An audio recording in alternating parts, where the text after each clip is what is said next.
사랑과 진실로 세워지는 가정에 대해서 말씀을 나눕니다. 세상에 여러 가지 어려움이 많이 다가옵니다. 그러나 그 어려움을 당할 때 가족이 뭉치고 힘을 합할 수 있다면 넉넉히 이겨낼 수 있습니다. 백지장도 맞들면 낫다는 그런 얘기도 있고, 뭉치면 살고 흩어지면 죽는다는 그런 말도 있는 것입니다.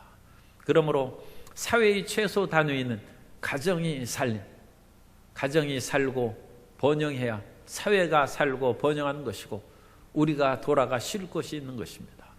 오늘 야곱의 가정에 대한 그 일들을 살펴봄으로써 어떻게 그 야곱의 가정이 회복되는지 말씀을 통해 은혜를 나누고자 합니다. 첫째로 야곱의 집안에 위기가 다가왔습니다. 그 위기는 외면적으로 보면 기근이, 가뭄이 들어와서 먹을 식량이 없다는 위기입니다. 그 외부적인 위기는 사실은 야곱의 집안만의 위기는 아닙니다. 온 애굽과 가나안의 모든 사람들이 그 위기에 처해 있는 것입니다. 애굽에 있는 사람들은 요셉이 총리가 되어서 지혜롭게 그 모든 것을 행함으로 7년 풍년 동안에 식량을 잘 예비해 놓고 그것으로 인하여 가난한 백성들에게 나누어주고 일하는 그 대가로 식량을 줌으로써 먹고 살 수 있도록 해줬습니다. 그러나 가나안은 애굽의 영토가 아니니까 이제 애굽의 식량을 사러 와야 됩니다. 요셉은 가나안 땅에도 기근이 들었다는 것을 알고 자기 형제들이 올 것을 아마 짐작했던 것 같습니다. 그래서 수많은 사람들이 식량을 사러 왔을 텐데 요셉이 자기 형제들을 딱 발견을 하고 그들을 불러왔습니다. 그리고 너희가 형제가 몇몇이냐? 그래서 자초지종을 물은 후에 너희 형제가 다 오지 않은 그 연유가 수상하다. 너희는 정탐꾼인 것 같다. 그래서 시므온을 붙잡아 가두고 식량은 풍성하게 그들에게 주었습니다. 왜냐하면 요셉이 야곱의 집안을 굶기고 복수하려는 생각은 없습니다. 다만 이 흉년을 잘 지내기 위해서는 야곱의 온 가족들이 애굽으로 내려와야 되는데 그건 하나님의 섭리죠. 그 사람들이 내가 요셉입니다. 당신이 나를 노예로 팔았던 요셉입니다. 그러면 형들이 다시 오겠습니까? 틀림없이 요셉이 이 일을 통해서 우리를 복수할 것인데 아마 먼 데로 도망갔을지 모른다. 그러므로 요셉은 자기 정체를 밝히지 아니하고 시므온을 인질로 삼고 베냐민을 막내 아들을 데려와서 너희가 정탐꾼이 아닌 것을 밝히기 전에는 다시금 식량을 사러 올 생각 꿈도 꾸지 말라. 그렇게 해서 보냈어요. 그리고 나서 그 형들이 가서 집에 가서 식량 자루를 열어보니까 자기들이 가져갔던 돈이 그 자리에 있는 거예요. 그 아버지 야곱과 온 형들이 정신이 나갔어요. 이게 도대체 어떤 일이냐? 기근이 다가와서 우리가 먹고 살기도 힘든 일인데 어찌하여 이와 같은 희한한 일이 생겨서 우리 집안을 어렵게 하는가?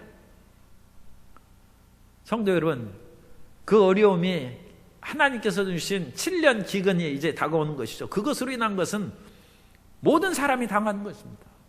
그런데 이 야곱의 집안에 다가오는 그야말로 당황하고 마음의 불안감이 느끼는 것은 수문제가 있기 때문입니다. 그들이 동생 요셉을 노예로 팔았기 때문에 형들은 아버지한테는 숨기고 짐승에 찢겨 죽인 것으로 거짓말하고 그 집안의 위기는 모든 사람이 겪는 식량의 위기가 아닙니다. 그 내부에 동생까지 노예로 팔아버리는 그 마음의 악독함이 그것이 위기인 것입니다. 이제까지 요셉이 총리가 되기까지 그것을 드러내지 않고 살아온 것만 해도 참 하나님이 불쌍히 여기신 것이죠. 이제 그것이 드러나는 것입니다. 그 드러나면 그것을 회개하고 변화시켜야 될 것입니다. 그런데 형제들이 그 아버지 야곱 앞에서 그것을 얘기하지 않습니다. 어찌 얘기하겠습니까? 다만 르우벤이 얘기합니다. 베냐민을 데리고 가야 식량을 다시 판다는데 베냐민을 데리고 가야 됩니다. 만일 베냐민을 제가 다시 아버지 앞으로 무사히 데려오지 못하면 제 자식들을 죽이십시오. 르우벤이 자기 두 아들을 담보로서 얘기합니다. 그것은 진실성이 결여된 것입니다.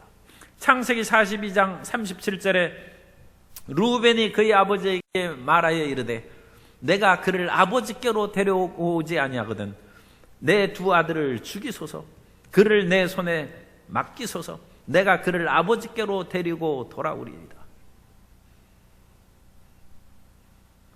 사람이 자기 두 아들을 사랑하는 것보다 더 사랑하는 일이 별로 많지 않습니다.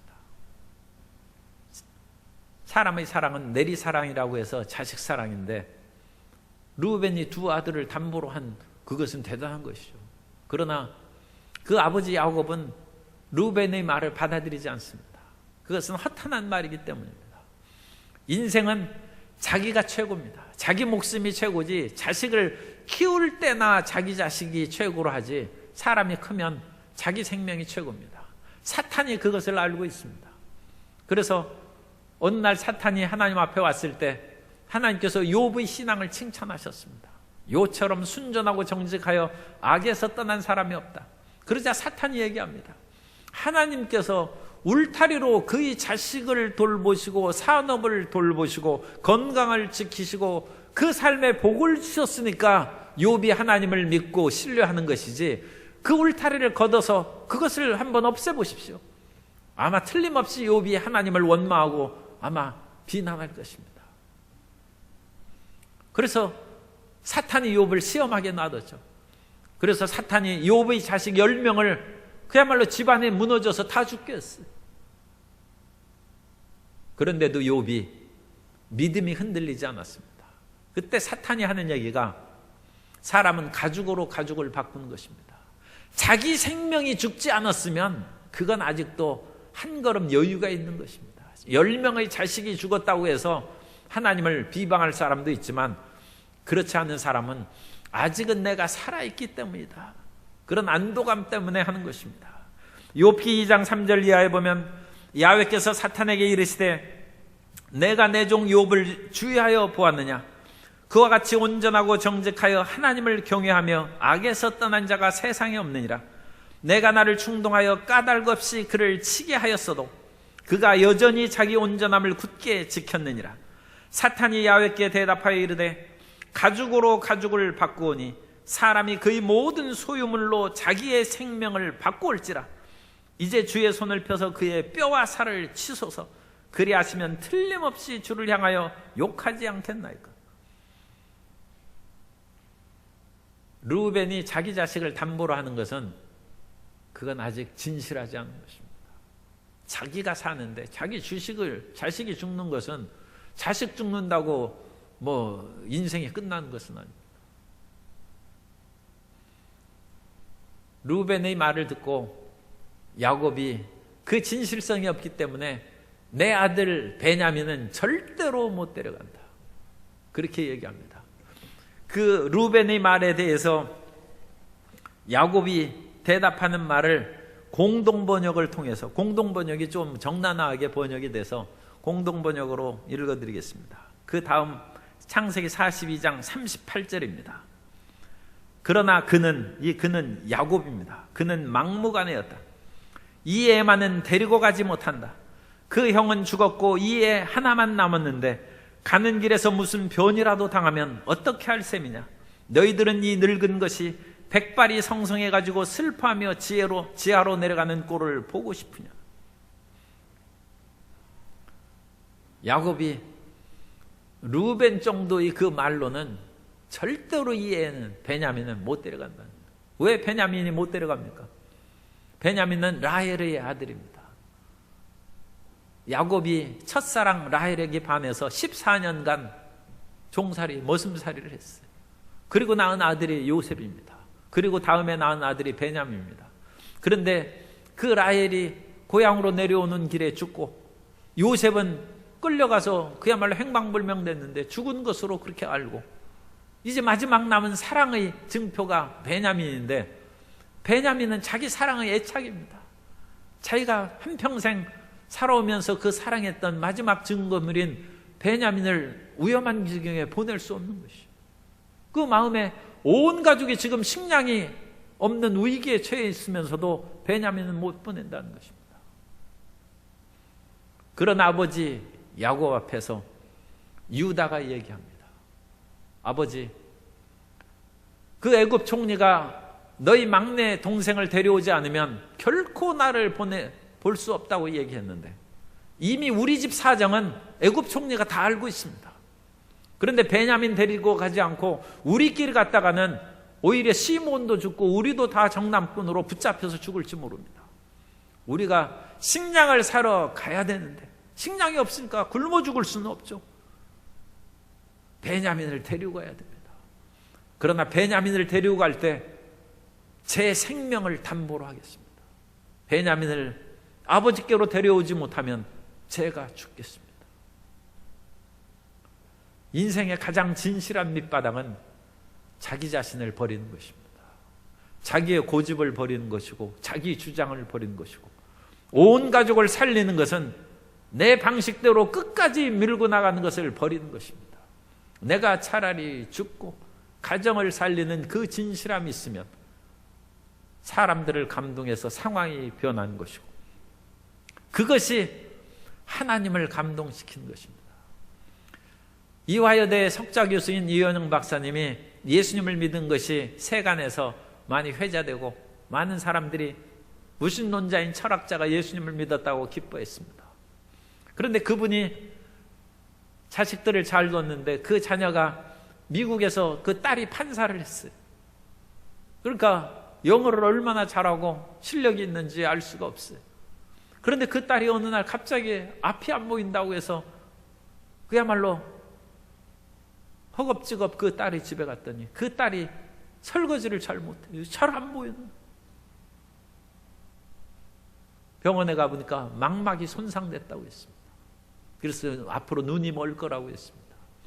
그때 이현영 박사님이 하와이 어느 작은 교회에서 눈물로 기도했습니다. 하나님, 이 딸에게서 빛을 거두어 가지 마옵소서. 만일 주님께서 빛을 남겨주시면 남은 여생 주님을 위해서 살겠습니다.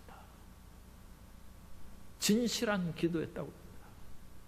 물론 이 딸은 믿음 있는 딸이고 나중에 그 딸은 목사님이 되고 또 지금은 이제 또 돌아가셨습니다만 어쨌든 간에 믿음 있는 딸을 얼마나 기도했겠어요. 수많은 사람이 기도했겠죠. 그런데 이현영 박사의 하는 간증은 자신의 가장 진실한 것을 하나님께 아렸다는 것을 간증한 것입니다. 수많은 사람이 하나님 앞에 부르짖어 기도할지라도 하나님은 가장 진실한 사람의 기도를 들으십니다. 그 사람에게 응답하신 것입니다. 물론 수많은 사람들을 다 돌봐주시죠. 그러나 그 가장 밑바닥에서 자기 생명을 다하여 진실로 하는 그 사람이 하나님을 감동시키는 것입니다. 유다가 자기 생명을 담보로 하는데 야곱이 이제 물러설 수 없습니다. 아니, 막내 아들인 베냐민만 자기 자식입니까? 유다는 네 번째 아들입니다. 네 번째 아들이 내 생명을 담보로 이 막내 동생을 제가 데려갔다가 반드시 돌아오겠습니다 하는데 10손가락 깨물어 안 아픈 손가락이 어디 있습니까? 막내 아들이 비록 라헬의 아들로서 자기 마음을 빼앗는 아들이긴 하지만 그 애착을 자기가 버려야죠. 자기 아들, 넷째 아들 또 아들이고 모든 자기 가족들, 손자녀들도 먹고 살아야 될 거 아닙니까? 유다는 자기가 아버지 사랑에서 멀어졌다는 것을 생각해서 형들과 다른 동생들과 공모해서 아버지 사랑받는 요셉을 제거해버렸어요. 그러나 유다가 내 생명을 담보로 한다고 얘기할 때 유다는 회개하는 것입니다. 차라리 내가 죽고 내 동생 베냐민을 살겠다. 요셉과 베냐민은 배다른 동생들이기 때문에 요셉을 미워하는 만큼 베냐민도 미운 것이죠. 그러나 그 베냐민을 위해서 목숨을 버리는 형제간의 그런 이해와 형제간의 사랑을 유다가 보이는 것입니다. 그리고 그 유다의 말을 듣고 야곱이 베냐민을 보내기로 결정함으로써 야곱은 자기 편의 그런 이기적인 사랑을 내려놓는 것입니다. 내가 자식을 잃으면 잃으리로다. 그렇게 야곱이 말을 하면서 베냐민을 자기 다른 아들들과 함께 애굽으로 보내는 것입니다. 유다는 어느 면으로는 지혜로운 아들입니다. 아버지 야곱이 이해만은 절대로 못 보낸다고 하는데 아버지가 집안의 가정인데 그 말을 번복할 수 있는 그런 명분을 줘야죠. 그 명분은 내가 죽겠다는 것이죠. 내가 죽겠다는데 아들은 똑같은 자식인데 누구는 살리고 누구는 죽입니까? 그래, 네가 죽겠다고까지 하는데 내가 어찌 끝까지 베냐민만 옹호하고 붙잡고 있겠느냐? 그래, 모두 다 내려놓겠다. 아버지 야곱에게 명분이 생기는 것입니다. 사람이 어떤 일에 축복을 받고 응답을 받으려면 그런 계기를 만들어야 돼요.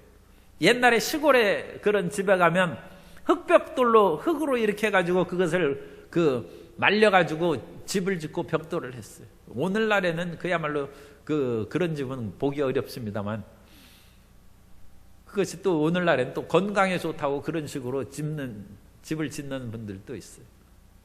그런데 그 흙벽돌을 흙으로 이렇게 지은 집에다가 못을 박으면 못이 그냥 그 흙을 부서뜨려 가지고 힘이 없습니다. 그래서 좀 단단하게 잘 박았다 할지라도 무거운 걸 걸어 놓으면 못이 그냥 빠져버려요. 어떤 계기를 만들어 줄 때 그 계기가 약하면 무거운 것이 걸리지 못합니다. 우리의 축복의 양이 풍성하게 걸리지 못합니다. 그러나 오늘날 콘크리트 벽에 콘크리트 못을 가지고 벤치로 그걸 붙잡고 두들기면 사람이 매달려도 그것이 못이 빠지지 않아요. 그 계기가 단단한 것이죠. 우리가 하나님께서 복을 주시는 어떤 계기를 만들기 위해서는 그걸 단단하게 만들어야 됩니다. 그 단단하게 만드는 것이 하나님을 향하여 3일 금식하면서 부르짖다는 것, 또는 100번 철야 기도를 하면서 하나님 앞에 부르짖는다든지 1000일 새벽 기도를 하면서 하나님 앞에 단단하게 못을, 그러면 하나님의 축복을 그 못에 걸리는데 그야말로 사람이 매달려도 흔들리지 않는 하나님의 은혜를 받게 될 줄로 믿습니다. 하나님께서는 모든 인류를 구원하시기 위해서 그 아들을 보내시는 단단한 계기를 만들었어요. 예수님께서 이 땅에 오셔서 모든 사람의 죄를 짊어지시고 십자가에 못 박혀 죽으신 것입니다. 그러므로 이 세상에서 남녀노소, 한국인, 중국인, 온 세계, 흑인, 백인, 황인 할 것 없이 모두 다 십자가에 매달려서 다 구원을 받는 것입니다. 그 십자가가 모든 인류를 구원하는 하나님의 구원의 역사가 된 것입니다. 그러므로 우리는 이 세상에서 어떤 복을 받고 올 2020년도에 전인구원의 복을 받을 때 하나님께서 복을 걸어 놓을 수 있는 단단한 계기를 만들게 되시기를 예수님 이름으로 축원합니다. 그래야지 흙벽돌에 못을 박아가지고 조금 무거운 옷만 걸어놔도 그것이 뽑아져 내리는 그런 거에서는 하나님의 큰 복을 받을 수가 없죠. 더 굳건하고 더 열정적으로 하나님 앞에 나아가야 될 줄로 믿습니다. 그래서 유다가 그 계기를 만들어 주니까 야곱이 그 말을 듣고, 그래, 그러면 베냐민을 데리고 가라. 내가 자식을 잃으면 이렇게 될 것이다. 이스라엘 민족이 포로로 끌려가서 바벨론에서 페르시아의 수산성에서 살 때 하만이 유다 민족을 죽이려고 그와 같이 계교를 부렸습니다. 그때 모르드게가 에스더 왕비를 찾아가서 얘기합니다. 당신이 이 위기에서 이 민족을 지금 구원해 주시고 왕 앞에 나아가서 얘기를 해 주시오. 그러자 에스더가 이제 사람을 보내서 답변을 하는 것이죠. 내가 왕이 부르지 않아서 못 본 지가 한 달이 됐는데 내 맘대로 내려갔다는, 왕 앞에 나갔다는 죽임을 당한다. 그때 모르드게가 얘기합니다. 하나님께서 이 민족을 살리실 것이다. 그런데 당신을 통해서 살리지 않으면 다른 일을 통해서 유다 민족을 반드시 건져줄 것이다. 그러나 당신이 왕비가 되었다고 편히 앉아서 이 일을 하지 않으면 하나님께서 다른 것으로 우리를 살릴지라도 당신은 죽고 말 것이다. 하나님께서 왕비로 세운 것이 이 일을 위한 것임을 내가 어찌 알겠느냐. 그 말을 듣고 에스더가 죽으면 죽으리이다 하고 자기 자신을 내려놓고 왕 앞에 나가서 결국은 유다 민족을 살립니다. 지금 우리 앞에 있는 그런 어려움이 어디에 있습니까? 내 고집을 부리는 거 아닙니까? 나의 주장을 끝까지 관철시키기 위해서 몸부림치지 않습니까? 그것으로 인하여 분열과 갈등이 일어나지 않습니까? 자신을 비우고 내려놓으시기 바랍니다. 그것이 가정을 살리는 것이고, 그것이 진정 응답받고 자기 자신도 유익함을 받는 길이신 줄 믿으시기 바랍니다. 유다도 자기 목숨을 내어놓았습니다. 야곱도 형제들의 싸움을 일으킨 편애의 마음을 내려놓고 베냐민을 보내라고 했습니다. 같이 데려가라는 것입니다. 그래서 야곱의 가족이 살아난 것입니다. 야곱의 가족이 지금 밥 먹을 것이 없어서 굶어 죽는 것이 아닙니다. 물론 식량의 위기가 다가와서 지금 이 문제가 하나씩 해결되는 그 실마리를 마련하고 있습니다만, 근본적인 문제는 야곱의 편애에 있고 형제들의 그와 같은 다툼과 갈등에 있는 것입니다. 그것을 자기 자신을 죽고 자기 자신을 내려놓는 마음으로 해결되는 새로운 역사가 나타나는 것입니다. 우리의 가정에 있어서, 우리의 삶에 있어서, 직장에 있어서 근본적인 문제가 해결되지 않으면, 눈앞에 위기가 다가왔어 그 위기가 지나가면 다시 그 속에 있는 응어리를 그대로 안고 그 마음에 피 흘리는 상처로 그대로 살아가기가 쉽습니다. 그래서는 참다운 하나님의 백성으로서 평화와 행복을 누릴 수 없습니다. 유다처럼 야곱처럼 내려놓고 자기를 희생하고 십자가를 지는 하나님의 위대한 역사가 일어나기를 바랍니다. 그 역사를 통하여 하나님께서 평화를 주실 것입니다. 그래서 이제 베냐민과 형제들이 애굽으로 내려갔어요. 그래서 15절의 말씀을 보면 그 형제들이 예물을 마련하고 갑절의 돈을 자기들의 손에 가지고 베냐민을 데리고 애굽에 내려가서 요셉 앞에 서니라. 베냐민과 형제들이 요셉 앞에 섰어요. 그 요셉이 어떤 사람입니까? 애굽의 총리죠. 베냐민과 그 형제들은 얼마나 두려워하고 떨면서 그 앞에 섰는지 모릅니다. 왜냐하면 애굽 총리가 요셉인 줄 아직 모릅니다. 그러므로 애굽 총리는 자기들을 정탐꾼으로 알고 자기들을 자칫하면 죽음에 빠뜨릴지도 모른다는 불안에 사로잡혀 있습니다. 그런데 그 두려움의 이면에는 애굽 총리는 요셉입니다. 베냐민을 뜨겁게 사랑하는 친형이고 야곱의 아들입니다. 요셉을 두려워할 상대가 아닌 것이죠. 우리가 많은 일에 두려워하고 낙심하고 질병이나 삶의 그런 구렁텅이 앞에서 좌절하고 있는데, 사실 그 질병과 삶의 문제, 그것의 이면에는 하나님의 손길이 있습니다. 요셉이 자기를 죽이려는 애굽 총리가 아니고 자기의 형제요 자기들을 살리려고 그와 같이 여러 가지 일을 계획했다는 것을 깨달으면 아마 기뻐 뛰면서 요셉 앞에 섰을 것입니다. 그런데 지금 요셉은 그들에게 있어서 두려운 존재입니다. 10여 년 전에 인도의 명문대학인 푸네 대학의 나렌드라 자다부 총장이 서울에 방문했는데, 이 자드라 총장은 불가촉 천민입니다. 우리가 인도의 그런 상황을 자세히 경험하지는 않습니다만 어쨌든 손을 대는 것만 해도 부정에 된 천민입니다. 그런데 이 불가촉 천민이 명문대 총장이 됐어요. 그것은 그 아버지의 두려워하지 않는 불굴의 용기 때문입니다. 그 아버지가 살던 그 마을에는 이 아버지 일가족들이 많이 있었는데 온갖 더럽고 추잡한 일을 다 시키고 그야말로 지극히 천하지 천한 그런 삶을 살고 있었어요. 그때 그 마을의 지도자인 힌두교 사제가 얘기했답니다. 너희 조상들이 전생에 죄를 많이 지었기 때문에 너희들은 이 같은 일을 행해야 된다. 그런데 그 총장 아버지가 그런 말을 들으면서 살아왔는데 어느 날 생각했다는 것입니다. 우리가 비록 어떤 조상이 죄를 지었다 할지라도 그 후손인 수많은 사람들이 수대에 걸쳐서, 여러 세대에 걸쳐서 이 수많은 사람들이 이토록 천하고 고통당하며 살아가는데 죄 갚아도 다 갚았다. 우리는 이런 억압에서 더 이상 이들의 인습과 그들의 제도에 두려워서 살 것이 아니다. 그래가지고 그 아버지가 도망갔어요. 사람들은 인습에 묶여서 도망도 못 갑니다. 그런데 다른 대도시로 도망갔어요.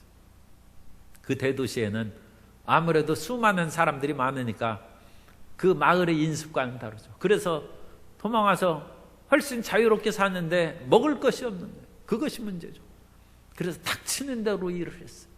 얼마나 일을 했든지 공장에서 일하다가 자기 엄지손가락이 잘렸어요. 그런데도 불구하고 그것을 끈으로 먹고 다음날 출근해서 일했습니다. 그래서 자식들을 가르쳤어요. 그 자식의 하나가 미국 인디애나 주립대학에서 경제학 박사를 받은 그 자드라 총장입니다. 그 아들이 경제학 박사를 받았어요. 그리고 나서 인도로 돌아오려고 할 때 사람들은 말렸습니다. 너는 불가촉천민인데 가봤자 환영 못 받는다. 그러나 나는 내 아버지 집으로 가야 된다. 그래서 와서 인도의 중앙은행의 수석연구원으로 일하다가 결국은 명문대학의 총장이 되었다는 거예요. 그 아버지가 두려움 앞에 굴복하지 아니하고 용기 있게 전진해 나아가서 그 아들 때에서는 살 길을 열어놨다는 것입니다. 그리고 그 손자들은 우리가 오히려 불가촉 천민으로 된 것이 자랑스럽다고 했습니다. 왜냐하면 온갖 억압과 인습과 두려움을 극복하는 가문을 이루었기 때문이다. 우리 앞에 어떤 두려움이 있습니까? 지금 베냐민이 요셉 앞에 두려워 떨고 있습니다. 그러나 실상 알고 보면 그 요셉은 애굽 총리가 아니라 자기를 사랑하는 형인 것입니다. 우리는 삶의 문제 앞에서 두려워 떨고 있습니다. 그러나 우리는 하나님의 자녀입니다. 하나님께서는 그 두려움의 뒤편에서 우리를 지켜보고 계십니다. 그 하나님은 그 아들을 아끼지 않고 우리 모든 사람을 위해서 보내주신 하나님이신 것입니다. 그 하나님의 사랑이 우리에게 충만한데 무엇을 두려워하겠습니까? 무엇을 불안해하고 초조하겠습니까? 하나님께서 두려움의 그 껍질을 벗겨버리고 하나님의 축복과 평화로 우리를 채워주실 줄 믿습니다. 지금 눈앞에 있는 것은 두려움의 그런 껍질을 장식하는 동생을 노예로 판 죄악입니다. 그 죄악을 형들이 회개해야 되고 야곱도 자기 마음의 애착으로 집안의 형제들 가운데 갈등을 일으킨 것을 내려놓는 것입니다. 우리 앞에 다가오는 두려움이 문제가 아니라 내 내면에 있는 자기 주장과 이기적인 마음이 그것이 잘못인 것입니다. 그것을 내려놓을 때 우리 앞에 있는 두려움은 사라져버리고 하나님의 생명과 평안의 축복이 임하게 될 줄로 믿습니다. 베냐민이 요셉 앞에 서 있는 것을 항상 기억하시기 바랍니다. 그 요셉은 베냐민을 살리려고 마음이 애달고 있는 사랑하는 형입니다. 그러나 겉으로 보기에는 베냐민을 죽일 줄 모르는 애굽 총리로 보입니다. 그러나 실제로 절대로 죽이지 않습니다. 우리 앞에 하나님의 자녀가 어떤 질병의 두려움 앞에 있습니까? 어떤 가정의 문제에 있습니까? 어떤 직장이나 삶의 두려움 앞에 서 있습니까? 그 뒤에 주님이 계십니다. 그 아들을 아끼지 않고 우리 모든 사람을 위해서 보내주신 십자가에서 피를 흘리신 예수님이 그 뒤에서 우리를 지켜보고 계십니다. 우리 마음의 두려움의 껍질을 벗어버리고 회개하고 자기 자신의 주장과 고집을 버리고 애착을 버려서 주님의 사랑 안에 뛰어들어가는 복된 자녀들이 되시기 바랍니다.